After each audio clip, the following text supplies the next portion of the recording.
Au 1er siècle, le peuple juif vivait sous le joug d'une occupation étrangère qui depuis plusieurs générations façonnait son destin. Depuis Pompée en 63 avant Jésus-Christ. J.C., Rome gouvernait la Judée par le biais de procurateurs et de rois clients tels qu'Hérode le Grand et ses fils. Cette domination politique avait transformé la vie quotidienne, mais elle avait également éveillé une attente qui remontait à l'époque la plus ancienne d'Israël, l'arrivée du Messie. Il ne s'agissait pas d'une figure spirituelle ni d'un rédempteur céleste, mais d'un dirigeant profondément humain, destiné à restaurer la splendeur perdue du royaume d'Israël. L'espérance messianique du 1er siècle n'était pas un concept abstrait, mais une aspiration concrète dérivée de siècles de textes prophétiques, de mémoire nationale et de tensions politiques. Pour la majorité des Juifs de l'époque, le Messie devait être un descendant direct du roi David, restaurateur de la monarchie qui avait uni les tribus et garanti une période de sécurité et de prospérité. La lignée davidique ne symbolisait pas seulement la légitimité politique, mais aussi la continuité historique. Après la destruction du royaume du Nord en 722 avant notre ère, J.C. et du royaume de Juda en 586 avant Jésus-Christ, le désir d'un héritier qui reviendrait s'asseoir sur le trône de Jérusalem devint l'un des moteurs principaux de l'identité juive. Cet idéal se renforça pendant l'exil babylonien et survécut aux conquêtes perses, hellénistiques et romaines. C'est pourquoi, lorsque les habitants de Judée parlaient du Messie, ils n'imaginaient pas un être transcendant, mais un futur roi terrestre qui rendrait au peuple l'autonomie perdue. Ce Messie attendu devait également posséder des qualités militaires. Dans un monde soumis à des puissances impériales successives, l'idée d'un libérateur sans pouvoir armé n'avait aucun sens. Les prophéties de Zacharie, Jérémie et Ézéchiel décrivaient une figure capable de rassembler les exilés, de vaincre les oppresseurs et de restaurer un gouvernement juste. Les images d'un berger guidant son peuple évoquaient à la fois tendresse et discipline. On attendait du Messie qu'il fasse preuve de clémence envers les fidèles, mais aussi de force pour soumettre les ennemis d'Israël. Dans cette tradition interprétative, la libération était nécessairement politique et la paix mondiale serait la conséquence de la victoire et de la justice rétablie par son règne. La mémoire récente offrait des exemples qui renforçaient cette vision. À peine un siècle avant la naissance de Jésus, la révolte des Maccabées avait réussi à expulser les Séleucides et à restaurer temporairement l'indépendance juive sous la dynastie hasmonéenne. Cet épisode démontra que la résistance armée pouvait triompher et que la rédemption pouvait s'accomplir par l'action humaine. Pour de nombreux Juifs du 1er siècle, cela constituait une preuve historique que l'intervention divine se manifestait souvent à travers des dirigeants humains qui prenaient la lutte en main. Le Messie attendu était donc une figure similaire à un général charismatique doté d'une autorité religieuse et politique dont la légitimité serait vérifiée lorsqu'il obtiendrait des résultats tangibles, expulser Rome, reconstruire le royaume et garantir la paix intérieure. La diversité des groupes existants au sein du judaïsme du Second Temple influençait également les attentes messianiques. Les pharisiens espéraient un dirigeant juste qui restaurerait le respect strict de la loi et purifierait la vie religieuse du peuple. Les Sadducéens, liés au temple et à l'élite sacerdotale, n'accordaient pas autant d'importance à la figure messianique, puisque leur pouvoir dépendait du maintien de l'ordre existant. Toutefois, ils partageaient l'idée que tout Messie devait respecter la structure sacerdotale et défendre le culte. Les Esséniens, installés dans des communautés comme Qumran, attendèrent même deux Messies, l'un royal et l'autre sacerdotal, chargés de diriger la purification finale d'Israël. Pendant ce temps, de nombreux mouvements populaires en Galilée et en Judée faisaient émerger des figures charismatiques se proclamant capables de libérer le peuple, alimentant l'idée que le Messie serait un leader insurgé. Dans ce contexte, la spiritualité juive était profondément liée à la politique. L'arrivée du Messie impliquait non seulement la restauration du passé glorieux, mais aussi le début d'une nouvelle ère de justice sociale. Le règne messianique devait apporter un système judiciaire incorruptible, une protection pour les pauvres et un véritable respect de la Torah. L'espérance ne se limitait pas à l'expulsion de Rome. Elle représentait une transformation complète de la vie nationale. La paix universelle, promise par les prophètes, était comprise comme un résultat historique. La victoire d'Israël et la réorganisation du monde sous un gouvernement juste émanant de Jérusalem.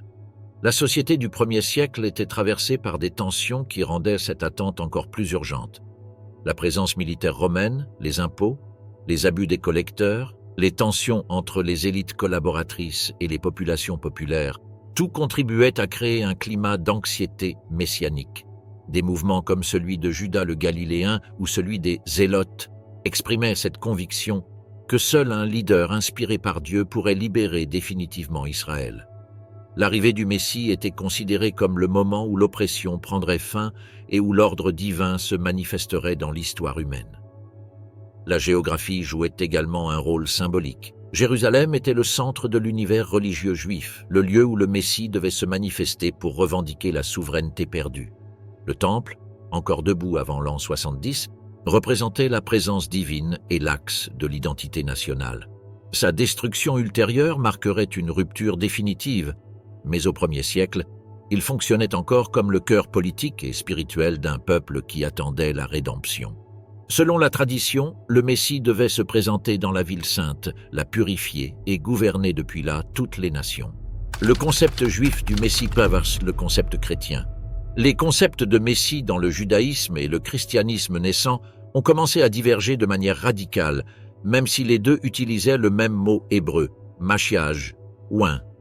Pour les Juifs, la notion de Messie reposait sur une tradition historique liée à la royauté davidique, à la restauration nationale et à l'accomplissement littéral des prophéties.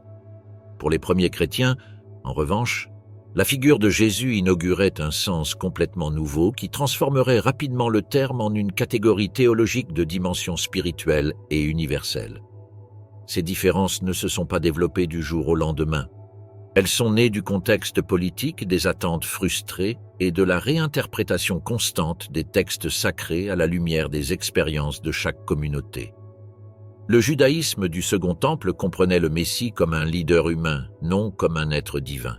L'onction, pratique appliquée aux rois et aux prêtres, signalait un choix particulier de Dieu, mais n'altérait pas la nature de loin. Les récits de Samuel oignant Saül ou David montraient que le Messie devait gouverner Israël, administrer la justice, protéger le peuple et soumettre ceux qui menaçaient son existence. C'est pourquoi la fonction politique était inséparable de l'identité messianique.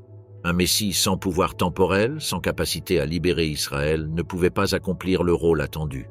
La majorité des Juifs considérait que la rédemption était un événement historique, vérifiable et collectif, et non une transformation intérieure ou un salut spirituel centré sur la vie après la mort. Le christianisme primitif, pour sa part, développa un concept qui transcendait la notion traditionnelle de Messie. À partir de l'expérience des disciples de Jésus et de leurs premières interprétations de sa mort et de sa résurrection, le titre de Christ, la version grecque de Messie, acquit un sens théologique qui n'existait pas dans le judaïsme. Jésus cessa d'être perçu comme un leader politique défaillant et passa à être conçu comme le Fils de Dieu incarné, dont la mission n'était pas de restaurer un royaume terrestre, mais d'établir un royaume spirituel. Cette transition impliqua un déplacement profond. Le Messie n'était plus une figure destinée à régner depuis Jérusalem, mais un sauveur universel capable d'offrir la vie éternelle à quiconque croyait en lui. Dans ce contraste réside l'une des séparations les plus décisives entre les deux traditions. Pour le judaïsme, l'essence même du Messie exclut toute forme de divinité incarnée. Dieu est absolument un, et aucun être humain ne peut participer à sa nature. Pour le christianisme, en revanche, la divinité de Jésus est le pilier de toute la doctrine. Les premiers disciples réinterprétèrent des passages du Tanakh en comprenant qu'ils annonçaient une figure qui transcendait les catégories humaines. Ce tournant herméneutique permit à la communauté chrétienne d'expliquer pourquoi Jésus n'avait pas rempli les attentes politiques. Sa véritable mission n'était pas libératrice au sens militaire, mais spirituelle. Une autre différence fondamentale apparut autour de l'accomplissement des prophéties. Pour les Juifs, des promesses telles que la paix mondiale, la fin de l'exil et la réunion de toutes les tribus d'Israël devaient s'accomplir littéralement. Ce n'étaient ni des métaphores ni des symboles, mais des événements historiques concrets. Le Messie devait obtenir de son vivant la restauration de la monarchie davidique et la transformation de l'ordre mondial. L'histoire devait montrer le changement. Dans le christianisme, cependant, la lecture de ces prophéties acquit un caractère plus allégorique ou spirituel. Le royaume messianique commença à être compris comme un état de l'âme, une relation nouvelle entre Dieu et l'humanité. La paix n'était plus uniquement un fait politique, mais aussi une réconciliation intérieure. Ce changement de perspective entraîna une autre divergence significative, l'importance de la souffrance. Le judaïsme ne considérait pas que le Messie devait mourir dans le cadre de sa mission. Même si les prophètes parlaient de figures qui souffrent, celles-ci n'étaient pas identifiées comme le Messie au sens strict. En revanche, le christianisme réinterpréta ces textes, en particulier Ésaïe 53, comme des prophéties annonçant la passion de Jésus. La mort du Messie cessa d'être un échec pour devenir le centre même du salut. Dans cette perspective, Jésus avait accompli sa mission précisément en mourant, ce qui n'avait aucun sens pour la pensée juive, qui attendait un libérateur victorieux. La tension entre les deux concepts se manifesta également dans la vision du temps messianique. Dans le judaïsme, l'ère messianique est une période historique où le monde se transforme, l'exil prend fin, la justice s'impose et la présence divine devient évidente pour toutes les nations. C'est un événement qui affecte l'ensemble du peuple juif et qui doit se vérifier publiquement. Pour le christianisme, en revanche, l'arrivée du Messie inaugura un processus spirituel qui continue de se développer. La plénitude de l'ère messianique fut repoussée à un futur eschatologique, ce qui permit d'expliquer l'absence de changements politiques immédiats. Ces différences doivent être comprises dans un contexte historique marqué par l'oppression romaine et les tensions internes du judaïsme. Les attentes messianiques n'étaient pas seulement doctrinales, mais aussi sociales. Elles exprimaient un désir profond d'autonomie et de justice. Lorsque Jésus n'a pas satisfait ses désirs, de nombreux Juifs ont estimé qu'il était impossible de l'identifier comme le Messie. Les prophéties messianiques dans la tradition juive. Les attentes concernant le Messie dans le judaïsme ne sont pas issues d'interprétations tardives ni de constructions théologiques postérieures à l'émergence du christianisme. Elles proviennent d'un ensemble nombreux de textes prophétiques présents dans le Tanakh, notamment dans Isaïe, Jérémie, Ézéchiel et Zacharie, qui dessinait la figure d'un futur leader davidique chargé de restaurer le royaume d'Israël, d'établir la justice et d'apporter une ère de paix durable. Ces prophéties n'avaient pas un caractère mystique, mais politique et historique. Elles étaient la projection d'un avenir où Dieu interviendrait à travers un dirigeant humain pour réparer l'ordre brisé du monde. Dans Isaïe, l'un des livres les plus influents du judaïsme, plusieurs références apparaissent à un descendant de David qui régnera avec sagesse et équité. Isaïe 11 annonce qu'un germe sortira du tronc d'Isaïe et que sur lui reposera l'Esprit de Dieu, un esprit de conseil, de force et de connaissance.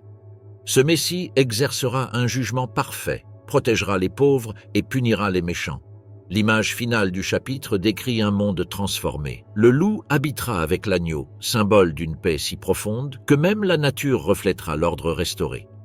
Pour le judaïsme, cette prophétie n'est pas une métaphore spirituelle, mais une description littérale de la paix messianique qui n'est pas encore arrivée. Jérémie apporte également une vision claire de la restauration davidique. Dans le chapitre 23, il annonce que Dieu lèvera un rameau juste de la lignée de David qui régnera avec sagesse et fera justice et droiture sur la terre. De son vivant, Juda sera sauvé et Israël vivra en sécurité. La prophétie associe directement l'identité du Messie à la sécurité nationale et à l'unification des tribus. Rien dans le texte ne suggère un rôle spirituel détaché de la réalité historique. Pour les Juifs du 1er siècle, la référence à vivre en sécurité avait un sens évident. Se libérer des puissances étrangères et retrouver l'indépendance qui n'avait pas été jouie depuis des siècles. Ézéchiel, prophète de l'exil babylonien, renforce cette perspective.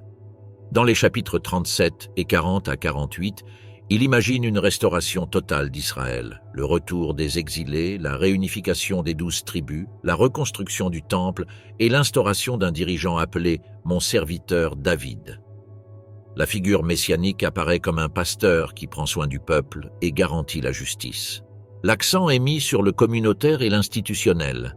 La vision de la vallée des ossements secs, symbole de la nation revivifiée, est l'un des passages les plus emblématiques de l'espoir juif. La rédemption est collective et visible. Ézéchiel n'anticipe pas un messie divin ni une salut intérieur, mais un événement historique qui transformera l'existence nationale. Dans Zacharie, les prophéties deviennent plus complexes, mais conservent le même noyau. Le prophète décrit un avenir dans lequel Jérusalem sera exaltée, ses ennemis vaincus et son roi régnera en paix. Le chapitre 14 présente un scénario apocalyptique dans lequel Dieu intervient directement pour protéger son peuple, mais la figure messianique reste humaine. Un leader qui, selon Zacharie 9, arrive humble et monté sur un âne, guidant la nation vers la victoire. Ce passage a été réinterprété par les chrétiens en relation avec l'entrée de Jésus à Jérusalem, mais dans la tradition juive originale, il était compris comme un acte symbolique de renouvellement royal, un roi pacifique qui apporte la justice après un conflit. En plus de ces textes, il existe d'autres références messianiques dispersées dans les psaumes Michée et Daniel. Le psaume 89 réaffirme l'alliance éternelle avec la maison de David, une promesse que le judaïsme considère toujours en vigueur. Michée 5 anticipe un dirigeant né à Bethléem qui apportera la paix à Israël. Daniel 7, pour sa part, introduit la figure du Fils de l'homme, un terme que le christianisme a appliqué à Jésus, mais qui, dans le judaïsme, est interprété comme un symbole collectif du peuple juif ou d'un représentant humain exalté par Dieu, et non comme une entité divine incarnée. Ce qui est le plus important, c'est que ces prophéties partagent plusieurs éléments qui constituent l'attente messianique juive jusqu'à aujourd'hui. Le Messie est un descendant de David, un leader humain destiné à gouverner. La restauration du royaume d'Israël est une partie essentielle de sa mission. La réunification du peuple juif, y compris les exilés, doit se produire. La paix mondiale et la justice universelle sont des conséquences directes du règne messianique. Le temple doit être reconstruit ou fonctionner pleinement sous un ordre renouvelé. La rédemption est collective, pas une expérience individuelle de salut spirituel. Pourquoi Jésus n'a-t-il pas satisfait certaines attentes messianiques traditionnelles? La figure du Messie, telle que la comprenait le judaïsme du 1er siècle, était intimement liée à un ensemble de réalisations concrètes qu'il devait accomplir de son vivant. Il ne s'agissait pas de qualités spirituelles, de charisme personnel ou de miracles, mais de résultats vérifiables qui transformeraient le destin historique du peuple juif. À partir des textes prophétiques, la tradition attendait que le Messie accomplisse plusieurs tâches essentielles: restaurer la monarchie davidique, réunir les exilés, apporter la paix mondiale, reconstruire ou renouveler la vie du temple et établir un gouvernement juste à Jérusalem. Dans cette perspective, la mission messianique ne pouvait pas être incomplète ni reportée à un futur spirituel. Le Messie devait l'accomplir pleinement avant sa mort. C'est à ce point que le judaïsme considère que Jésus n'a pas répondu aux attentes messianiques traditionnelles. L'une des tâches centrales était la restauration politique du royaume d'Israël. À l'époque de Jésus, la Judée était une province soumise à Rome et administrée par des gouverneurs ou des rois clients comme Hérode Antipas. La domination étrangère était vue comme une offense directe aux promesses prophétiques. Le Messie devait libérer Israël du joug impérial, lui rendre sa souveraineté et établir un gouvernement juste en continuité avec la dynastie de David. Jésus, cependant, ne dirigea aucune révolte militaire ni n'articula un projet politique destiné à renverser Rome. Au contraire, son message centré sur le royaume de Dieu, compris par ses disciples comme un royaume spirituel, s'éloignait de l'attente de libération nationale immédiate. Du point de vue juif, un Messie qui ne rétablit pas l'indépendance d'Israël ne peut pas être le Messie promis. Un deuxième aspect fondamental était la réunification des 12 tribus d'Israël. Les prophéties d'Ézéchiel, de Jérémie et d'autres textes annonçaient que le Messie réunirait les dispersés, ramenant les exilés de toutes les nations. Bien qu'il existât des communautés juives à Babylone, en Égypte, en Syrie et en Asie mineure, aucune d'entre elles ne fut unifiée ou restaurée durant la vie de Jésus. Ni son mouvement n'avait pour but de les réunir, ni le monde juif n'a connu un retour massif durant son ministère. La rédemption restait une promesse en suspens. Pour le judaïsme, le non-accomplissement de cette réunion est une preuve évidente que le temps messianique n'avait pas commencé. La paix mondiale est un autre composant indispensable de l'ère messianique. Isaïe décrit un monde transformé où les nations ne s'élèveront pas les unes contre les autres et où la justice divine réorganisera l'existence humaine. Cette vision inclut des symboles puissants, le loup vivant avec l'agneau ou les épées transformées en socs de charrue. Rien de similaire ne s'est produit au 1er siècle. En réalité, les décennies suivant la mort de Jésus ont été marquées par une augmentation des tensions et des conflits. Rébellion juive contre Rome, persécutions, divisions internes et la destruction du temple en l'an 70. Loin d'entamer une ère de paix, l'histoire a continué son cours tumultueux. Selon la tradition juive, la véritable paix messianique doit se manifester de manière évidente et universelle. Elle ne peut pas être réinterprétée comme une paix spirituelle ou intérieure. Une autre attente clé était la reconstruction ou la restauration du temple de Jérusalem. Pour les Juifs du Second Temple, le sanctuaire représentait la présence divine et le centre de l'ordre religieux. Ézéchiel consacre de longues sections à décrire le temple du futur, perfectionné et devenu l'axe du monde renouvelé. Le Messie devait garantir son fonctionnement complet, purifier son culte et assurer sa stabilité. Jésus n'a pas reconstruit le temple, il n'a pas non plus instauré un système sacerdotal renouvelé ni réorganisé la vie rituelle d'Israël sous un nouvel ordre. Au contraire, des décennies après sa mort, le temple a été détruit par les Romains, un événement que le judaïsme considère comme incompatible avec l'avènement de l'ère messianique, car cette époque devait inaugurer une période de protection et de prospérité pour Jérusalem. La justice sociale et juridique était également essentielle. Les prophètes décrivent le Messie comme un gouvernant qui transformera les institutions et éradiquera l'oppression. Cette justice devait être vécue de son vivant et affecter l'ensemble du peuple. Pendant l'époque de Jésus, cependant, la Judée était toujours sous un régime d'inégalité, avec des collecteurs d'impôts abusifs, des divisions internes et une structure politique soumise à une puissance étrangère. Aucune des réformes attendues par Isaïe ou Jérémie ne s'est matérialisée. Même les disciples de Jésus reconnaissaient que son royaume n'était pas de ce monde, une idée qui s'éloignait complètement de la vision messianique juive. La mort de Jésus représente un autre point crucial. Dans la tradition juive, le Messie ne peut pas mourir avant d'accomplir sa mission. Son règne fait partie du processus messianique. Il doit établir la paix, restaurer Israël et gouverner à Jérusalem. La mort par crucifixion, symbole romain de défaite et d'humiliation politique, était incompatible avec le rôle de loin. Les prophètes n'ont jamais annoncé que le Messie mourrait comme un élément essentiel de sa mission. Bien que certaines figures prophétiques souffrent, comme le serviteur d'Isaïe, le judaïsme n'a jamais identifié ces images avec le Messie. C'est pourquoi, pour la tradition rabbinique, la notion d'un Messie souffrant qui doit mourir puis revenir lors d'une seconde venue est incompatible avec la lecture littérale des prophéties. Le problème de la divinité de Jésus depuis la perspective juive. Pour comprendre pourquoi le judaïsme n'a pas accepté Jésus comme le Messie, il est indispensable d'analyser le point de rupture le plus profond entre les deux traditions. L'affirmation chrétienne selon laquelle Jésus est divin, l'idée d'un Messie qui participe de la nature de Dieu ou qui est Dieu incarné, contredit directement les principes fondamentaux du monothéisme juif. Cet obstacle n'est pas secondaire ni théologique au sens abstrait. Il touche le cœur même de l'identité religieuse juive et explique pourquoi. Même si Jésus avait satisfait certaines attentes messianiques, son identification en tant que figure divine l'aurait exclu automatiquement de la considération.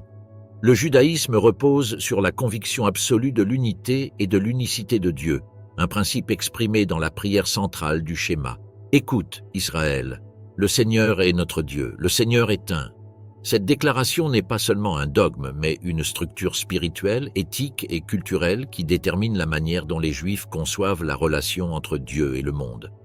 L'idée que Dieu puisse se diviser, s'incarner ou se manifester sous une forme humaine est incompatible avec cette unicité. Dans la tradition juive, Dieu transcende complètement la réalité physique. Il ne naît pas, ne meurt pas, ne souffre pas et n'est pas limité. Pour le judaïsme, un être humain ne peut pas être Dieu, et Dieu ne peut pas prendre une forme humaine sans rompre son essence éternelle. Le christianisme primitif, en revanche, a développé une vision dans laquelle Jésus est le Fils de Dieu, non seulement dans un sens symbolique ou métaphorique, mais dans un sens ontologique. Jésus partage la nature divine. Cette idée s'est progressivement consolidée, en particulier dans les premières communautés hellénistiques, qui ont interprété la figure de Jésus en utilisant des concepts philosophiques grecs comme le logos, l'incarnation et la préexistence divine. Du point de vue juif, cette évolution doctrinale représentait une transformation radicale du concept de Messie, l'éloignant de son origine biblique et le plaçant dans un cadre théologique complètement différent. Le problème ne réside pas uniquement dans l'affirmation de la divinité, mais aussi dans la notion de la Trinité, qui, dans la pensée rabbinique, représente une multiplication inadmissible de l'unité divine. Bien que le christianisme affirme que la Trinité n'affecte pas l'unité de Dieu, pour les sages juifs, cette distinction était insuffisante. Dans la tradition juive, l'unité divine est indivisible et incomparable. Associer toute figure humaine à la divinité n'est pas seulement considéré comme impossible, mais aussi comme une violation des commandements fondamentaux qui interdisent l'idolâtrie. Partant de cette prémisse, l'adoration de Jésus ne pouvait pas être interprétée comme une forme légitime de monothéisme, mais comme l'introduction d'un intermédiaire divin que la Torah rejette explicitement. Un autre aspect clé est la tradition, selon laquelle le Messie, bien qu'exalté et choisi par Dieu, reste complètement humain. Des personnages tels que le roi David, le roi Ézéchias ou le prêtre Josué ont été vus par des générations comme des figures annonçant le Messie, mais aucun d'entre eux n'a été vénéré comme un être surnaturel. Le Messie devait avoir une lignée spécifique, accomplir des tâches historiques et gouverner à Jérusalem comme tout roi légitime. Pour les sages juifs du 1er siècle, l'idée d'un Messie qui serait à la fois humain et divin n'avait pas de précédent biblique. Il n'existait aucune indication dans les Écritures que loin serait plus qu'un leader extraordinaire, inspiré par l'Esprit de Dieu, mais jamais égal à Dieu. La résistance juive à la divinité de Jésus s'est approfondie en observant comment les chrétiens ont réinterprété des passages bibliques qui, dans leur lecture originale, ne faisaient pas allusion à l'incarnation. Des versets tels qu'Isaïe 7,14, Psaume 2 ou Daniel 7 ont été utilisés par les premiers chrétiens pour fonder la divinité de Jésus, mais dans la tradition juive, ces textes étaient compris différemment, comme des références à des rois contemporains, des symboles collectifs ou des visions poétiques. Le judaïsme soutenait qu'aucune prophétie messianique n'annonçait une incarnation divine, ce qui faisait que la théologie chrétienne représentait, de son point de vue, une déviation herméneutique sans fondement textuel. De plus, la pensée juive a toujours insisté sur le fait que la relation entre Dieu et l'humanité ne nécessite pas d'intermédiaire divin. Les prophètes, juges et dirigeants d'Israël agissaient comme des messagers, mais jamais comme des êtres participant à l'essence divine. La figure de Jésus en tant que médiateur universel entre Dieu et le monde est étrangère à la tradition juive, qui considère que l'alliance entre Dieu et Israël, établie dans la Torah, est suffisante pour guider la vie spirituelle. De cette perspective, l'idée que l'humanité ait besoin d'un sauveur divin contredit la notion de responsabilité personnelle et collective qui imprègne tout l'enseignement juif. La mort de Jésus a également influencé ce rejet. Pour le christianisme, la crucifixion était la manifestation suprême de l'amour divin et une partie essentielle du plan de rédemption. Pour le judaïsme, en revanche, l'idée d'un Dieu qui souffre et meurt est inconcevable. La mort, en particulier sur une croix, symbole d'exécution romaine, renforce l'humanité de Jésus et démontre son incapacité à accomplir la mission messianique. Un Dieu qui meurt n'est pas compatible avec le Dieu éternel et immuable du judaïsme. Ainsi, l'affirmation chrétienne de la divinité de Jésus n'était pas seulement inacceptable, mais aussi contradictoire du point de vue juif. La Torah comme autorité suprême. Au cœur du judaïsme se trouve la Torah, non seulement comme un ensemble de lois révélées, mais comme le fondement même de l'identité et de la continuité du peuple juif. Pour comprendre pourquoi le judaïsme n'a pas accepté Jésus comme le Messie, il est essentiel de comprendre le rôle central que la Torah occupe dans la vie juive et comment elle fonctionne comme le critère absolu pour évaluer toute affirmation messianique. Contrairement à d'autres systèmes religieux où la foi peut éclipser la loi, dans le judaïsme, la loi précède et détermine toute croyance.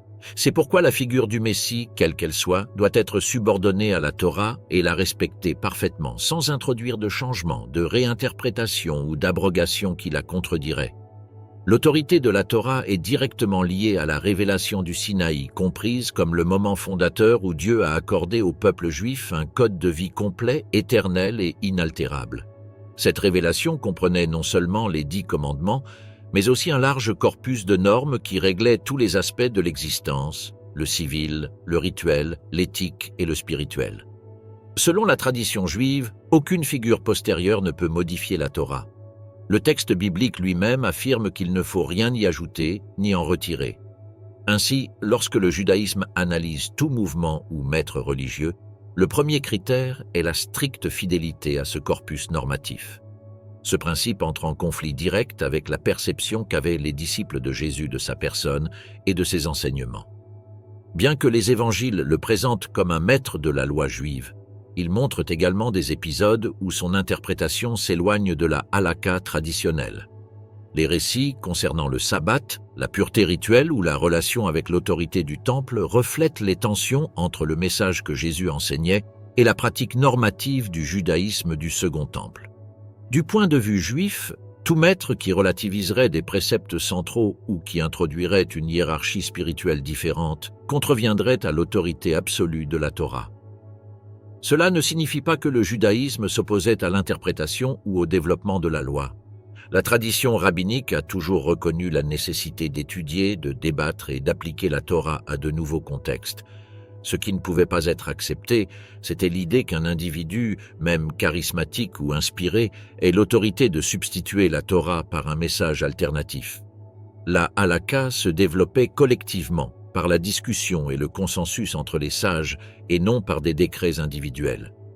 Si Jésus proposait une interprétation qui, selon les leaders religieux, assouplissait ou redéfinissait des commandements établis, cela pouvait être vu comme une menace pour la structure légale qui soutenait la vie juive. Un autre point décisif est la distinction entre les miracles et l'authenticité prophétique. La Torah établit explicitement que les miracles ne sont pas une preuve suffisante pour déterminer la véracité d'un leader spirituel. Dans le Deutéronome, il est averti que même si un prophète accomplit des signes et des prodiges, si son message contredit la Torah ou incite le peuple à s'en écarter, il doit être rejeté. Cela signifie que pour le judaïsme, la capacité d'accomplir des actes extraordinaires ne légitime pas un enseignement qui s'oppose au texte sacré. Ainsi, bien que les récits chrétiens attribuent des miracles à Jésus, ceux-ci ne pourraient pas servir de fondement pour accepter son autorité messianique si son interprétation de la loi différait de la tradition. La Torah n'est pas seulement une norme religieuse, c'est aussi un pacte éternel entre Dieu et le peuple juif. Les prophètes, y compris Isaïe, Jérémie et Ézéchiel, ont réaffirmé que ce pacte était éternel et que même l'arrivée du Messie ne justifierait pas une modification de la loi. De plus, dans la tradition juive, l'un des signes du véritable Messie est qu'il renforcera l'observance de la Torah et la restaurera à sa pureté originelle, et non qu'il introduira de nouvelles doctrines ou des changements structurels. Un Messie qui relativiserait la loi serait, par définition, un faux Messie. Cette approche a conduit les sages juifs à voir d'un mauvais œil tout mouvement qui semblait placer un maître religieux au-dessus de la Torah. Si certains disciples de Jésus le présentaient comme une figure dotée d'une autorité divine, capable de réinterpréter ou de transcender les commandements, cela constituait une rupture avec le principe fondamental selon lequel la Torah est l'autorité suprême. Dans le judaïsme, il n'existe pas l'idée d'une révélation ultérieure qui remplace ou perfectionne la révélation du Sinaï. C'est pourquoi la notion chrétienne d'une nouvelle alliance basée sur la figure de Jésus ne pouvait pas être acceptée.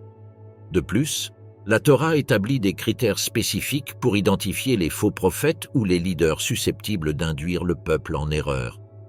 Ces critères incluent non seulement la fidélité à la loi, mais aussi l'alignement avec les attentes prophétiques, la restauration du royaume, la justice visible et la paix durable.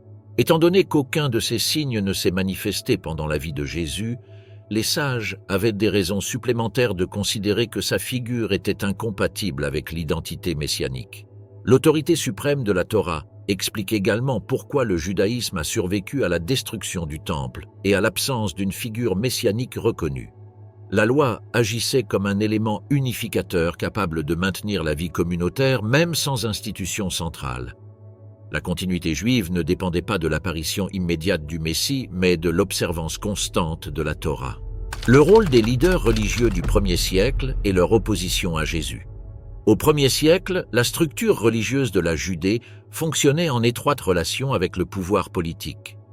Le leadership juif était composé de plusieurs groupes ayant des fonctions et des visions différentes, les pharisiens, experts en la loi et figures populaires, les sadducéens, aristocrates liés au temple et au gouvernement, les scribes, interprètes légaux, et le Sanhédrin, le Conseil suprême chargé de réguler la vie communautaire. Ces groupes n'étaient pas homogènes et n'agissaient pas toujours de manière coordonnée, mais tous partageaient la responsabilité de préserver la stabilité religieuse sous la domination romaine. La figure de Jésus émergea dans ce contexte complexe, où tout prédicateur charismatique était évalué avec prudence, surtout s'il rassemblait des foules ou défiant les normes établies. La relation entre Jésus et les leaders religieux fut marquée par des tensions doctrinales, des peurs politiques et des disputes sur l'autorité interprétative de la loi. Les pharisiens, bien qu'ils apparaissent souvent dans les récits chrétiens comme des antagonistes directs de Jésus, étaient avant tout un mouvement religieux centré sur l'observance de la Torah et sur l'interprétation orale qui allait donner naissance à la tradition rabbinique. Leur autorité était fondée sur la connaissance juridique et l'influence morale sur la population. Pour eux, tout maître enseignant la loi devait le faire dans le cadre interprétatif reçu des générations précédentes. Jésus, cependant, enseignait de manière autonome, faisant appel à une autorité personnelle qui pouvait être interprétée comme une rupture. Lorsqu'il parlait du sabbat, de la pureté rituelle ou du pardon des péchés, il le faisait sans se référer aux consensus légaux établis. Cette indépendance a suscité des soupçons, non pas parce que Jésus enseignait la compassion ou la rectitude, mais parce que ses interprétations ne se soumettaient pas au processus traditionnel de débat juridique qui régissait la vie juive. Les Sadducéens, quant à eux, représentaient l'élite sacerdotale du temple de Jérusalem. Ils contrôlaient les sacrifices, l'administration économique et la relation directe avec Rome, dont dépendait leur maintien au pouvoir. Pour eux, tout mouvement perturbant l'ordre social pouvait s'avérer dangereux. Le temple était le centre politique et religieux de la Judée, et sa stabilité était indispensable à la survie de la nation. Jésus a provoqué des tensions en critiquant les pratiques du temple et en dénonçant la corruption de son administration. L'épisode de l'expulsion des changeurs a été interprété par beaucoup comme une menace directe à l'ordre économique et rituel. Un geste symbolique de ce type pouvait entraîner une intervention romaine, ce que les Sadducéens craignaient profondément.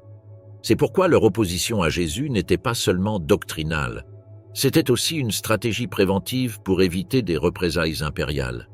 Le Sanhédrin, qui réunissait des représentants de divers groupes, avait pour mission de garantir la cohésion légale du peuple. Dans un contexte où proliféraient des mouvements messianiques et des leaders charismatiques, le Conseil devait agir avec prudence. Rome observait avec méfiance tout signe de rébellion et les autorités juives savaient qu'une évaluation erronée pouvait entraîner violence ou répression. De nombreux prédicateurs étaient apparus dans les décennies précédentes, proclamant des signes divins, des guérisons ou des messages apocalyptiques, et plusieurs avaient fini par déclencher des soulèvements. Pour le Sanhédrin, Jésus pouvait être interprété comme une nouvelle figure potentiellement explosive. Il attirait des foules, parlait du royaume de Dieu et accomplissait des actes que ses partisans interprétaient comme des signes messianiques. Maintenir le contrôle de ces mouvements faisait partie de la responsabilité institutionnelle. Les disputes doctrinales ont également joué un rôle important. Jésus évoluait dans le cadre juif, mais introduisait des variations qui pouvaient être considérées comme hétérodoxes. Lorsqu'il parlait avec autorité du pardon des péchés sans recourir au rituel du temple, il sapait le rôle sacerdotal. Lorsqu'il discutait des traditions orales, il mettait en question la légitimité pharisienne. Lorsqu'il parlait d'un royaume imminent, il éveillait des inquiétudes politiques. Pour les leaders religieux, la préoccupation n'était pas seulement théologique. Un enseignement qui affaiblissait l'observance ou remettait en cause l'interprétation traditionnelle pouvait déstabiliser la cohésion du peuple en période de vulnérabilité politique. La peur de Rome était un facteur omniprésent. La Pax Romana reposait sur une tolérance religieuse limitée et une surveillance stricte. Toute manifestation de bouleversement messianique pouvait être interprétée par les autorités impériales comme un foyer d'insurrection. Après tout, les Romains avaient été témoins de rébellions telles que celle de Judas le Galiléen, dont les idéaux nationalistes étaient associés à la résistance fiscale et au rejet de l'autorité impériale. Si Jésus était proclamé « roi des Juifs » par certains de ses partisans, même de manière spirituelle, cette expression portait un risque politique évident. Pour un empire qui punissait sévèrement la sédition, les dirigeants religieux devaient contenir tout mouvement pouvant être interprété comme un défi. De plus, il y avait une question d'autorité interne. Le judaïsme du 1er siècle n'était pas une religion centrée sur des figures charismatiques autonomes. L'enseignement devait être transmis à travers des structures reconnues, écoles pharisiques, maîtres autorisés, prêtres et scribes. Lorsque Jésus enseignait dans les synagogues sans avoir été formé dans aucune de ces écoles, certains dirigeants pouvaient le considérer comme un prédicateur valide, mais d'autres pensaient que cette liberté pouvait induire le peuple en erreur. Le problème n'était pas la moralité de son message, mais l'absence de validation institutionnelle. En période de tensions croissantes, l'autorité était un aspect fondamental pour éviter les fractures internes. Il convient également de considérer les disputes interprétatives. Jésus parlait de compassion, de pureté intérieure, d'amour du prochain, des valeurs qui ne contredisaient pas la Torah, mais sa manière de les présenter, en mettant l'accent sur l'esprit plutôt que sur certains détails rituels, pouvait être interprétée comme une relativisation des normes sacrées. Le judaïsme soutenait que la loi était éternelle et ne pouvait être modifiée. Toute apparente flexibilité suscitait des inquiétudes. Bien que Jésus n'ait pas rejeté la Torah, son style interprétatif a créé des frictions avec ceux qui avaient la responsabilité communautaire de préserver son observance. La souffrance du Messie, deux interprétations opposées. Au cœur du débat entre le judaïsme et le christianisme sur la figure de Jésus, se trouve l'un des passages les plus commentés, discutés et réinterprétés de toute la littérature biblique. Isaïe 53, le célèbre texte du serviteur souffrant. Pour le christianisme, ce chapitre constitue une prophétie directe de la passion et de la mort de Jésus, une description anticipée du sacrifice qui aurait apporté le salut spirituel au monde. Pour le judaïsme, en revanche, le serviteur n'est pas une figure messianique individuelle, mais une métaphore collective, Israël en tant que nation, ou une référence symbolique aux justes qui souffrent à cause de l'oppression. Les deux interprétations ne se contentent pas de diverger dans leurs conclusions, mais elles représentent des visions incompatibles du sens de la souffrance et du rôle du Messie dans l'histoire. Dans la tradition juive, la figure du Messie n'a jamais été associée à la souffrance obligatoire ou à la mort comme partie de sa mission. Aucun des livres prophétiques ne décrit l'oint mourant pour les péchés du peuple, ni vaincu, ni sacrifié. Au contraire, il est présenté comme un leader victorieux, restaurateur, capable de transformer la vie nationale en une période de paix et de justice. L'idée d'un Messie qui échoue politiquement, meurt avant d'accomplir son œuvre et revient dans le futur pour la compléter n'apparaît dans aucun texte du Tanakh. Cette idée est apparue uniquement dans le christianisme, comme réponse interprétative à la crucifixion de Jésus. Les sages juifs de l'Antiquité ont interprété Isaïe 53 sous un angle différent. Ce chapitre fait partie d'une série plus large connue sous le nom de Cantique du serviteur, où le serviteur est constamment identifié comme le peuple d'Israël. Dans Isaïe 41, 44 et 49, le texte lui-même fait référence à « mon serviteur Israël », une désignation explicite qui cadre la lecture traditionnelle. Sous cette perspective, la souffrance décrite reflète l'histoire du peuple juif soumis à des empires successifs. Le serviteur est méprisé par les nations, chargé des péchés des autres dans le sens où il supporte les conséquences générées par d'autres, et finalement justifié par Dieu. Rien dans ce modèle ne suggère un individu divin qui expie les fautes par sa mort. Une autre possibilité, interprétée par certains commentateurs, fait référence aux justes d'Israël, des personnes pieuses dont la vie d'intégrité contraste avec la violence du monde qui les entoure. Leur souffrance a un sens moral, mais non sacrificiel. Les justes supportent des injustices, mais leur mérite inspire la correction spirituelle du peuple. Cette lecture ne suggère pas non plus que la souffrance soit nécessaire à la rédemption, ni moins encore qu'un individu doive mourir pour accomplir la volonté divine. Il s'agit d'une souffrance qui témoigne de la fragilité du monde et non d'un système de salut. Le christianisme, en revanche, appliqua le texte directement à Jésus. La description d'un homme battu, méprisé, conduit comme un agneau à l'abattoir et silencieux devant ses bourreaux fut comprise comme une annonce littérale de la passion. La souffrance devint le centre de la théologie chrétienne. La mort du Messie n'était pas une défaite, mais la victoire la plus profonde, l'expiation définitive des péchés. Ce tournant herméneutique transforma complètement la notion de Messie. D'un leader terrestre victorieux, le Messie devint un rédempteur dont le triomphe se révélait dans la résurrection. Le salut est devenu spirituel et individuel, cessant d'être historique et collectif. Cette réinterprétation était impensable dans le judaïsme du 1er siècle, dont la structure conceptuelle ne permettait pas un Messie devant mourir pour accomplir sa mission. La figure messianique était liée à la continuité de l'histoire humaine, non à son interruption par le sacrifice. Un Messie qui meurt sans restaurer le royaume d'Israël ne peut être considéré comme authentique, car le critère pour le reconnaître est l'accomplissement des prophéties. C'est pourquoi, du point de vue juif, les disciples de Jésus n'ont pas validé son messianisme par ses actes, mais par leur foi en ce qu'il était le Messie, même sans avoir accompli les tâches messianiques. Pour le judaïsme, la logique est inverse. D'abord les tâches doivent être accomplies, ensuite on reconnaît le Messie. Ce contraste se manifeste également dans la manière dont les deux traditions interprètent la souffrance.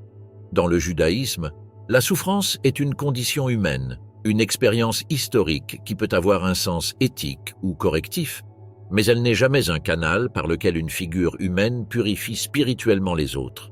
La responsabilité morale est individuelle. Chaque personne répond devant Dieu pour ses actes. Il n'existe pas de mécanisme par lequel la souffrance ou la mort d'un individu efface les péchés d'autrui.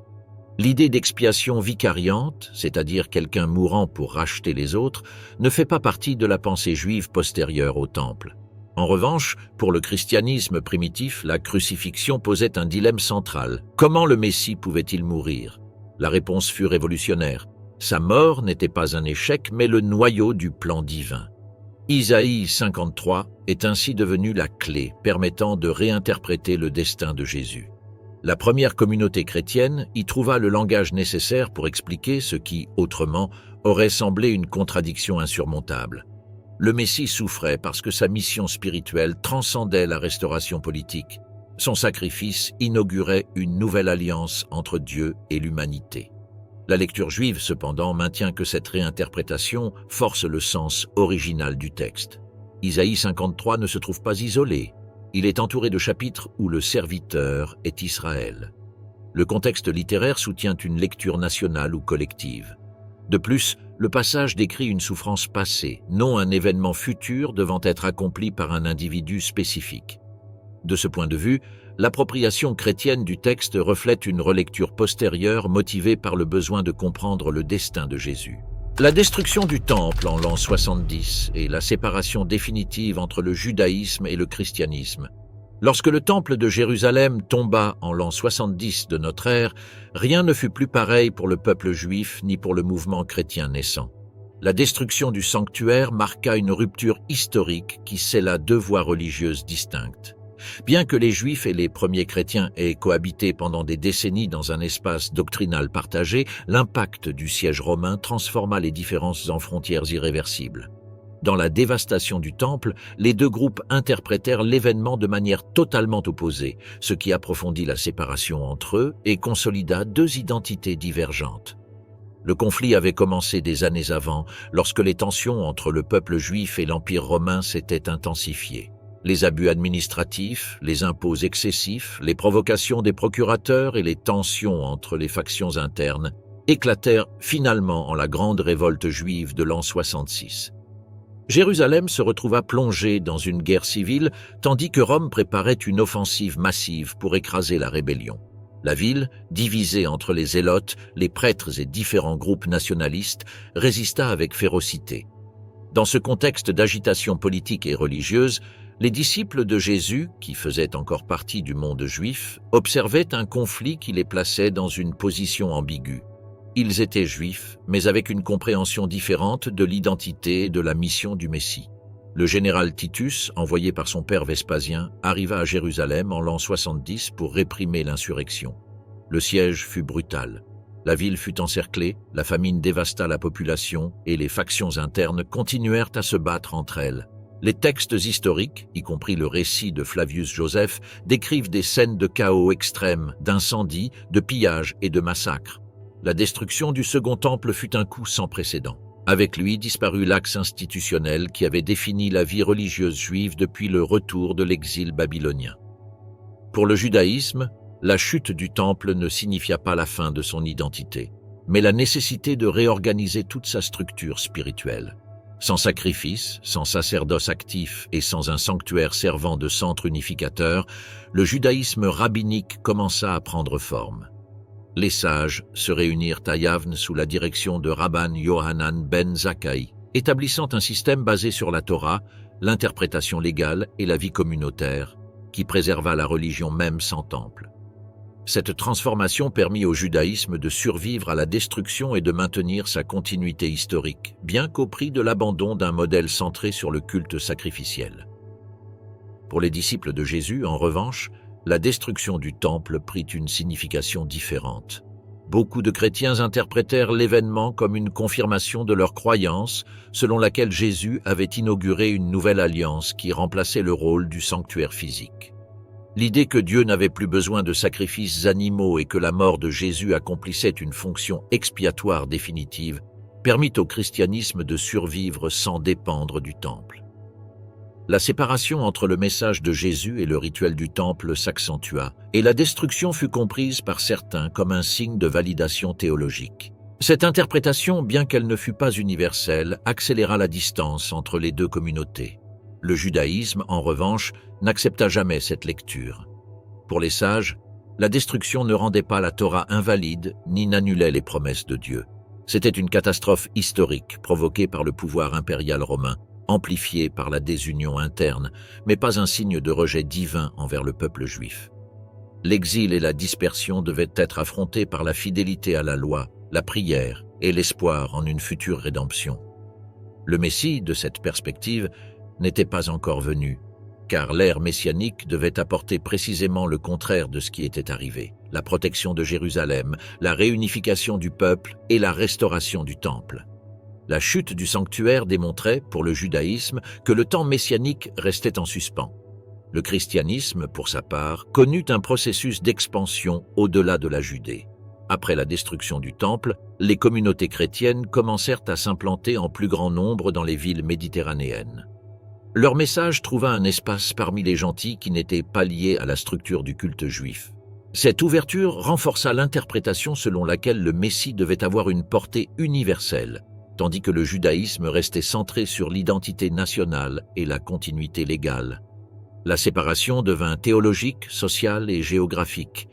À mesure que le christianisme s'éloignait du temple et du cadre légal juif, le judaïsme renforça son engagement envers la Torah et les pratiques qui assureraient sa survie. Un autre facteur qui approfondit la distance fut la manière dont chaque groupe interpréta la souffrance collective. Pour le judaïsme, la tragédie de l'an 70 fut un appel à l'introspection communautaire et au renforcement moral. Pour le christianisme, la chute du temple renforça la croyance que la nouvelle voie inaugurée par Jésus était indépendante de la structure culturelle de l'ancien Israël. Les deux groupes se retrouvèrent à un carrefour où leurs réponses au traumatisme étaient incompatibles. Le christianisme s'éloigna du nationalisme juif et le judaïsme se réaffirma dans l'espoir d'un Messie encore à venir qui restaurerait ce que Rome avait détruit.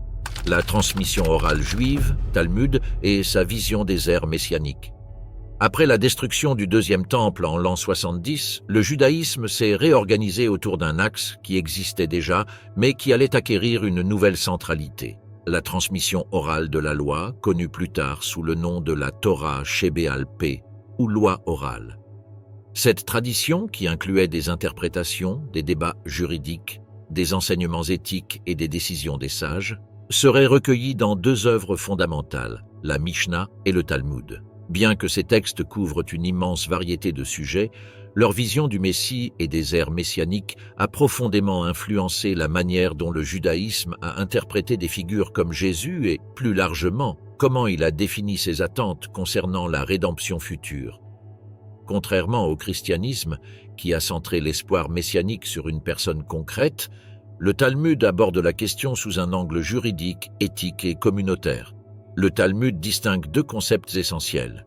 Le Messie ben David, descendant du roi David, et le Messie ben Yosef, une figure secondaire dans certaines traditions qui pourrait précéder le Messie final. Mais même ces catégories ne prennent pas une place dominante dans le corpus talmudique. La préoccupation principale des sages n'est pas d'identifier le Messie, mais de définir les conditions sous lesquelles son arrivée sera possible et de comprendre les changements que l'ère messianique apportera. En général, la vision talmudique maintient la même attente historique que les prophètes. Le Messie sera un leader humain qui apportera la paix, la justice, la restauration et l'harmonie universelle. Il n'existe aucune formulation qui le décrive comme divin ou incarnation de Dieu, et l'idée d'un Messie qui meurt puis revient n'est pas envisagée. L'un des passages les plus cités apparaît dans Sanhédrin 98, où les sages discutent des signes qui précéderont le Messie. Il y est décrit un temps d'instabilité sociale, de corruption politique, de tensions économiques et de perte de valeur. Cependant, il est souligné que ces phénomènes n'identifient pas un Messie concret, mais font partie d'un contexte propice à la rédemption. Le Talmud évite de nommer des individus historiques et déconseille toute identification anticipée. Pour les sages, se proclamer Messie ou identifier un leader comme tel était une attitude dangereuse qui pouvait conduire à des tromperies et à des conflits, comme cela s'est produit avec des figures messianiques ratées ultérieures, depuis Judas le Galiléen jusqu'à Bar Kokhba. Le Talmud insiste également sur le fait que l'ère messianique sera historique et visible. Dans Pésaïm 68, Rabbi Eliezer et Rabbi Yehoshua débattent pour savoir si des miracles seront nécessaires en cette époque ou si la rédemption peut surgir par des processus naturels. Même dans les positions les plus miraculeuses, l'arrivée du Messie implique des changements vérifiables. Le retour des exilés, la paix mondiale, la prospérité économique et la restauration du temple. L'accent est mis sur la dimension collective. Le Messie ne rédime pas les individus, mais toute la nation. Le salut spirituel ou personnel ne fait pas partie du cadre messianique talmudique. Cela contraste avec le christianisme, dont l'accent se déplace sur le salut intérieur par la foi en Jésus. La vision talmudique clarifie également que les miracles ne sont pas une preuve de messianisme. Dans de nombreuses discussions, les sages avertissent que même des actes extraordinaires peuvent être mal interprétés. L'authenticité d'un Messie se mesure exclusivement par son accomplissement de la loi et par les résultats historiques de son leadership. Ce critère explique pourquoi le judaïsme n'a pas considéré comme valides les récits de miracles attribués à Jésus. Même s'ils étaient acceptés comme des faits, ils ne rempliraient pas les conditions nécessaires. La seule chose qui valide un Messie est la concrétisation des signes prophétiques. Reconstruction d'Israël, paix mondiale et justice universelle. Le Talmud n'enseigne jamais que le Messie dépend de la foi, de la conversion ou de réinterprétation théologique. Une autre dimension importante de la tradition orale est le concept d'Olam Haba, le monde à venir. Dans la théologie rabbinique, l'Olam Haba peut se référer à la fois à l'ère messianique et à une existence après la résurrection. Mais le Talmud n'identifie pas le Messie comme un sauveur qui accorde la vie éternelle. Plutôt, le Messie inaugure une étape dans l'histoire du monde, tandis que la récompense spirituelle appartient au jugement divin sur les actions humaines. Ce cadre doctrinal rend incompatible l'idée chrétienne selon laquelle le salut dépend de croire que Jésus est le Messie. Pour le judaïsme, ce qui détermine la vie future est l'accomplissement de la Torah. Les sages ont également débattu sur la question de savoir si la venue du Messie est inévitable ou si elle dépend des actions humaines. Dans Sanhédrin 97, il est affirmé que la rédemption peut être accélérée si Israël agit avec droiture, mais qu'elle peut aussi être retardée en raison de son comportement. Cet accent éthique souligne que le Messie n'est pas une figure destinée à apparaître à un moment prédéterminé, mais le résultat de la coopération entre la providence divine et l'action humaine. La responsabilité communautaire a plus de poids que toute attente centrée sur une figure individuelle. Un phénomène similaire se produit avec la figure du serviteur souffrant d'Isaïe. Le Talmud ne l'associe jamais au Messie. Il l'interprète comme un symbole d'Israël ou comme une représentation des justes qui souffrent. Cela renforce la ligne interprétative selon laquelle le Messie ne doit pas mourir pour la rédemption du peuple. La souffrance du Messie ne fait pas partie du schéma talmudique. La résurrection du Messie après sa mort est inexistante dans la littérature rabbinique. Enfin, le Talmud présente une vision où l'identité du Messie est subordonnée à la continuité du judaïsme. L'inquiétude talmudique n'est pas d'identifier loin, mais de préserver la loi, d'améliorer la vie communautaire et d'assurer la transmission du savoir. Le Messie viendra lorsque le peuple sera prêt, mais son absence n'empêche pas la pratique religieuse ni le développement spirituel d'Israël. Dans la tradition talmudique, Le Messie est un futur dirigeant humain dont le rôle sera de transformer l'histoire et non de la réinterpréter dans un sens spirituel. Sa figure est indissociable des tâches prophétiques et ne peut être identifiée rétroactivement à partir de doctrines qui ont émergé après. Ainsi, la vision rabbinique a consolidé une position qui éloignait encore plus le judaïsme de la figure de Jésus. La continuité historique du judaïsme sans besoin d'un Messie déjà révélé. Après la destruction du Temple en l'an 70 et ensuite la défaite de la révolte de Bar Kokhba en 135, le judaïsme fit face à une crise sans précédent. L'institution qui avait été le cœur rituel, social et politique du peuple juif avait disparu et avec elle la possibilité de continuer beaucoup des pratiques qui dépendaient du culte sacrificiel.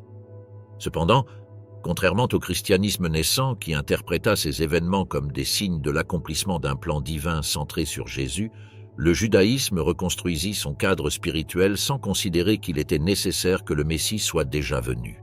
La continuité historique du peuple juif reposait sur l'adaptation, la préservation de la Torah et le renforcement de la vie communautaire, non sur l'attente d'une figure messianique déjà révélée. La première étape décisive fut le travail des sages de Yavne, dirigé par Rabban Yohanan ben Zakkai. Face à la dévastation du temple, ce groupe reconfigura la pratique religieuse pour pouvoir survivre dans un monde sans sacrifice. La prière remplaça les offrandes, les synagogues prirent la place centrale du temple en tant qu'espace de rencontre, et l'étude devint un acte spirituel équivalent au culte. Cette transformation permit au judaïsme de ne plus dépendre d'une institution physique pour soutenir son identité. Dans ce processus, l'attente messianique resta vivante, mais non avec l'idée que le Messie existait déjà sous une forme cachée, mais comme un événement futur dont le temps ne pouvait être avancé ni forcé. La transition d'un judaïsme centré sur le temple à un judaïsme basé sur la loi orale consolida un principe clé, la Torah comme fondement indestructible de l'identité juive. Bien que le Messie fasse partie de l'espoir futur, son absence n'empêche pas la continuité de l'alliance. Les sages insistèrent sur le fait que les commandements restent en vigueur et que la vie juive ne dépend pas de l'arrivée immédiate d'un libérateur. La centralité de l'étude, qui se développa dans des académies comme celle de Soura et Pumbedita, aida à structurer l'autorité religieuse loin de Jérusalem. Cette nouvelle forme de continuité révélait que le judaïsme pouvait survivre à l'exil prolongé sans avoir besoin d'affirmer que la rédemption était déjà advenue. Au fil des siècles, l'expérience de la diaspora renforça cette vision. Le judaïsme n'a pas disparu malgré l'absence d'un Messie en action. Au contraire, il s'est adapté à de nouvelles géographies et contextes, a développé des traditions liturgiques diverses et a maintenu la cohésion grâce à un système normatif robuste. L'absence d'un Messie révélé n'a pas été un vide, mais un horizon. Le peuple juif a continué d'exister en tant que communauté trouvant du sens dans son histoire, ses textes et son éthique, sans exiger de signes messianiques immédiats. Dans ce cadre, l'attente du Messie a cessé d'être une urgence politique pour devenir un espoir théologique qui n'interrompait pas la responsabilité quotidienne de vivre conformément à la loi. Le judaïsme médiéval illustre bien cette continuité. Dans des endroits comme Babylone, le nord de l'Afrique, l'Espagne et l'Europe centrale, les communautés ont maintenu des structures judiciaires internes, l'éducation, le commerce et des pratiques religieuses cohérentes. L'attente messianique n'a jamais été abandonnée, mais elle ne s'est pas non plus transformée en un critère pour identifier des leaders ou des mouvements nés du désespoir. Même des figures comme Shabbatai Tzvi, au XVIIe siècle, qui ont généré un fervent enthousiasme messianique, ont été comprises rétrospectivement comme des avertissements sur les dangers de hâter la rédemption. La tradition rabbinique a toujours soutenu que le Messie viendra quand Dieu le décidera, pas quand les hommes le déclareront. Dans ce processus, la pensée juive a développé une position très différente de celle du christianisme concernant la révélation messianique. Alors que le christianisme a identifié un moment concret dans l'histoire, c'est-à-dire la vie de Jésus, comme l'accomplissement de la promesse, le judaïsme a maintenu l'idée que la rédemption ne s'est pas encore pleinement manifestée. Il n'est pas considéré que le Messie existe actuellement sous une forme spirituelle active, ni que sa mission soit en cours. La rédemption, pour le judaïsme, ne peut être partielle ni invisible. Elle doit transformer l'histoire de manière vérifiable. Ainsi, la continuité du peuple juif ne nécessite pas un Messie déjà révélé, mais un engagement constant envers la Torah et la communauté. Cette perspective a permis au judaïsme de résister aux persécutions, aux expulsions et aux périodes d'isolement. La pratique religieuse quotidienne, comme observer le Shabbat, respecter les fêtes, étudier et enseigner aux enfants, est devenue le principal véhicule pour préserver l'identité. La rédemption future est un élément central de l'espoir, mais pas une condition pour vivre pleinement le présent. La continuité repose sur la fidélité à l'alliance, pas sur l'identification d'un rédempteur. Même à l'époque moderne, après l'émancipation et les changements sociaux du XIXe siècle, cette position est restée intacte. Bien que des débats aient émergé sur la relation entre le judaïsme et le nationalisme, la figure du Messie n'a pas été réinterprétée comme accomplie ni symbolique. La création de l'État d'Israël en 1948 a généré de nouvelles réflexions, mais la majorité des courants rabbiniques ont insisté sur le fait que l'existence de l'État ne correspond pas à l'accomplissement des prophéties messianiques. La rédemption pleine reste un événement futur et nécessaire, non accompli. L'interprétation juive de la fin des temps. Le premier signe indispensable est la réunification du peuple juif. Selon les prophètes, la fin des temps commence lorsque les exilés retournent en terre d'Israël depuis toutes les nations. Ézéchiel parle d'une restauration totale des tribus, unies sous une seule direction, tandis que Jérémie décrit le retour comme un événement encore plus grand que l'exode d'Égypte. Pour la vision juive, cette réunion n'est pas symbolique. Elle doit être perçue dans l'histoire. Le Messie ne peut apparaître tant qu'une partie du peuple reste dispersée, car sa mission consiste précisément à compléter ce retour. La diaspora est un état temporaire, la réunification, un signe clair du début de l'ère messianique. Un autre signe clé est la restauration complète du gouvernement juif en Israël. La fin des temps implique la fin de toute domination étrangère sur la terre promise. Isaïe et Zacharie annoncent une époque où Jérusalem sera le centre spirituel et politique du monde et où les nations viendront pour apprendre la justice. Le judaïsme comprend que cette transformation doit se produire sur le plan historique. Le Messie doit établir un gouvernement légitime, descendant de David, qui guidera le peuple avec justice et assurera la stabilité. Il ne s'agit pas d'un royaume spirituel sans institution, mais d'un État réel qui représente la souveraineté restaurée. La paix universelle est un autre élément déterminant. Isaïe 2 et Michée 4 décrivent une humanité qui abandonne la guerre. De leurs épées, ils forgeront des socs et de leurs lances, des faucilles. C'est l'un des passages les plus connus de la tradition juive, car il situe la paix mondiale non pas comme un miracle soudain, mais comme la conséquence de la justice et de la droiture issue du leadership messianique. La fin des temps ne culmine pas par la destruction, mais par l'harmonie entre les nations. Du point de vue juif, cette paix ne s'est pas encore produite. Le monde reste rempli de conflits. C'est pourquoi aucune figure historique, y compris Jésus, ne peut être identifiée comme le Messie tant que cette condition ne soit pas remplie. La restauration du temple de Jérusalem est un autre élément essentiel du temps messianique. Ézéchiel offre une vision détaillée du futur temple, avec ses mesures, ses fonctions et son organisation sacerdotale. Ce sanctuaire représente la présence divine et l'ordre spirituel que le Messie doit garantir. Dans la tradition juive, l'ère messianique comprend un renouvellement du culte, un système sacrificiel purifié et un centre religieux unifié. L'existence de ce temple n'est pas allégorique, il doit être construit physiquement. L'absence d'une telle construction à l'époque de Jésus et sa destruction ultérieure en l'an 70 réaffirment pour le judaïsme que l'ère messianique n'a pas encore commencé. Parallèlement à ces signes, les textes rabbiniques indiquent une époque de transformation morale et spirituelle, mais sans séparer cette transformation de la réalité historique. Le Talmud décrit une société plus juste, où la corruption, l'idolâtrie et l'oppression cessent. Le Messie doit incarner ce renouvellement éthique en tant que juge et maître, pas seulement en tant que rédempteur politique. Son autorité découle du strict respect de la Torah, qui devient la loi universelle reconnue par tous les peuples. Cette vision n'implique pas la conversion des gentils au judaïsme, mais la reconnaissance d'un ordre divin commun. Le monde, en conséquence, s'élève à un niveau de droiture partagée. Une autre dimension centrale est la résurrection des morts, décrite dans Ésaïe 26 et Daniel 12. Selon la tradition juive, cet événement se produit dans le cadre de l'ère messianique et non avant.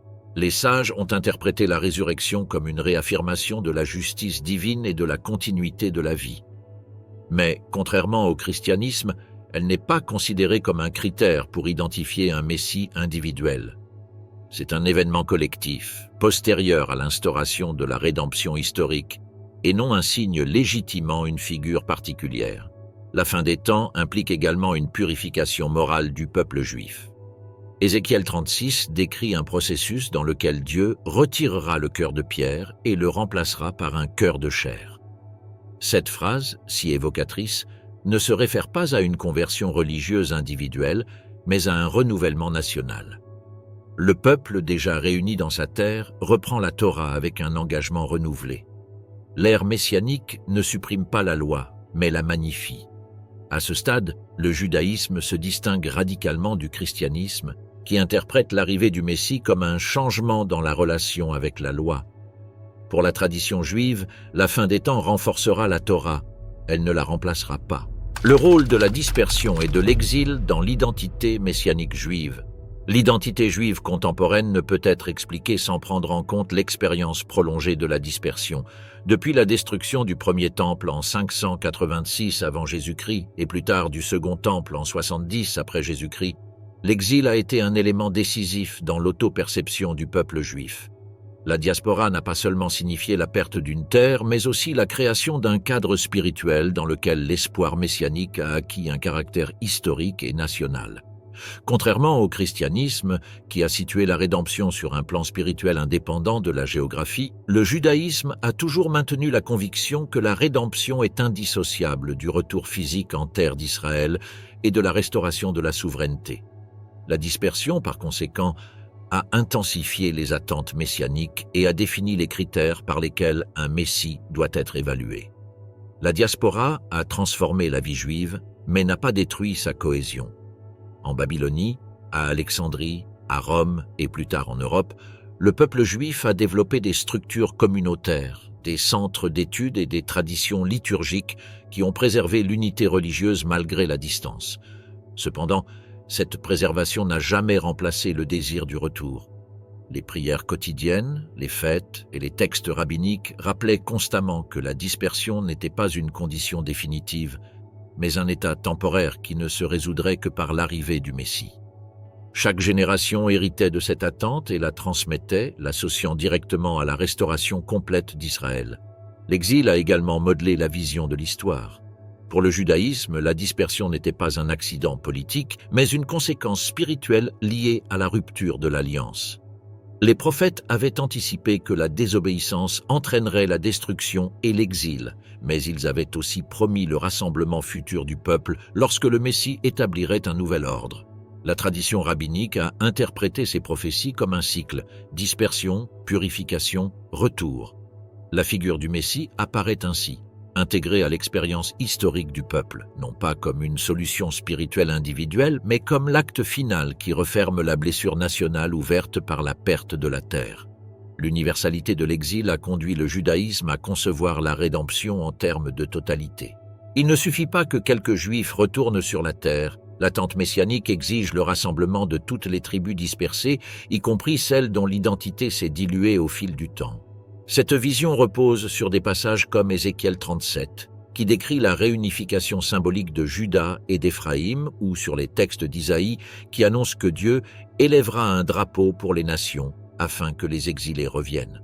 Cette perspective universelle fait de la rédemption un événement collectif visible pour toute l'humanité. Toute figure prétendant être le Messie doit satisfaire cette condition, et c'est précisément cette attente qui marque une distance définitive entre le judaïsme et la figure de Jésus, dont le message n'a pas été lié à la réunion des tribus ni à la restauration nationale.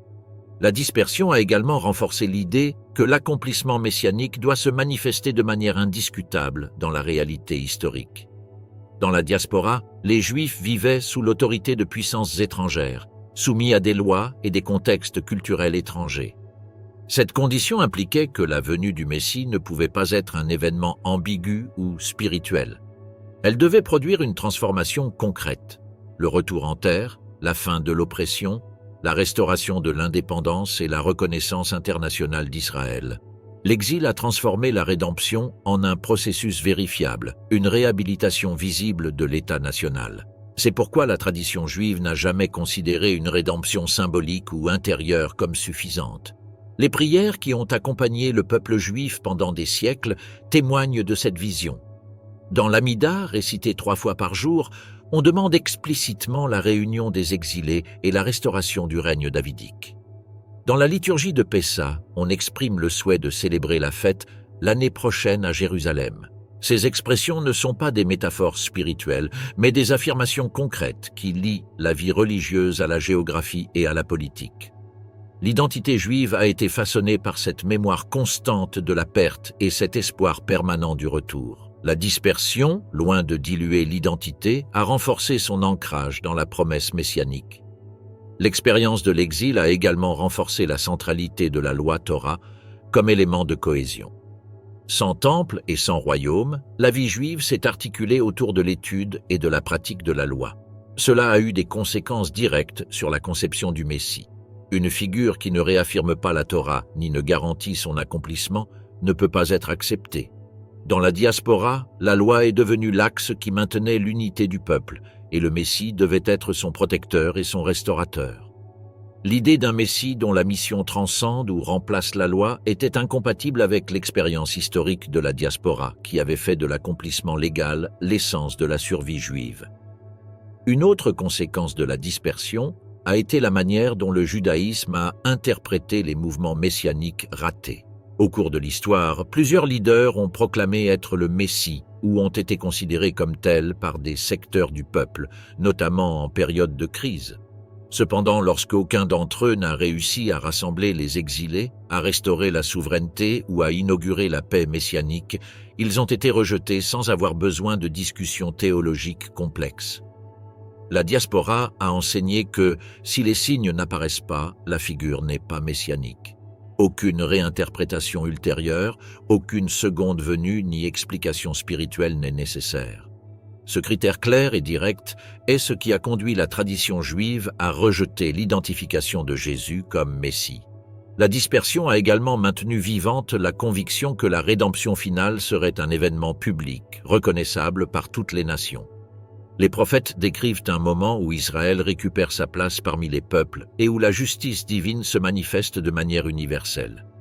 Cette vision soutient que l'ère messianique ne sera pas un événement intérieur ni privé, mais un changement qualitatif dans l'histoire humaine.